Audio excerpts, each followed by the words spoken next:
ஏய் நில்றா. ஏய் சொன்னா நில்லு. ஏய் நில்றா. டேய் என்ன நம்ம இவனை பார்க்க வந்தா அப்புறமே ஓடி பிடிச்சு விளையாடுறாங்க. சரி இப்ப நம்ம போனா சரி வராது, போதை இதில் இருப்பாங்க. நம்ம எங்கனே நிற்போம்.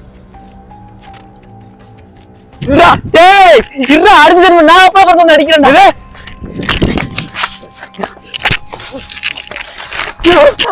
A few moments later. டேய் நீ இங்கே அடிக்கிறியாடா? ஆமா, உன்னைய பார்க்கலாம் வந்தேன். அப்ப நீ உங்க அப்பா விளையாடிட்டு இருந்தியா? விளையாடுதுடா. எங்க அப்பா போட்டி எடுத்துருக்கா, விளையாடுறதுக்கு இருக்கா? அடிச்சு விட்டாரா? ஆமாடா. டேய் உன்னை யாரு கிட்ட அவர் அடிச்சாரு? சண்டையெல்லாம் போட மாட்டேன். அவர்கிட்ட நான் பொறுமையா பேசுறேன். நான் சொன்னா அவர் கேட்பாரு. சரி வேணாம்டா, சொல்றதை கேளுடா. மச்சான் நான் சொல்றதை கேளு. உனக்கு யாரு கிட்ட அடிச்சாரு? கால் அடிச்சுட்டு இருக்காரு. நான் கேட்கிறேன். டேய் நான் சொல்றதை கேளுடா. டேய் உன்னோட சேர்ந்தனால நான் அடிச்சாரு.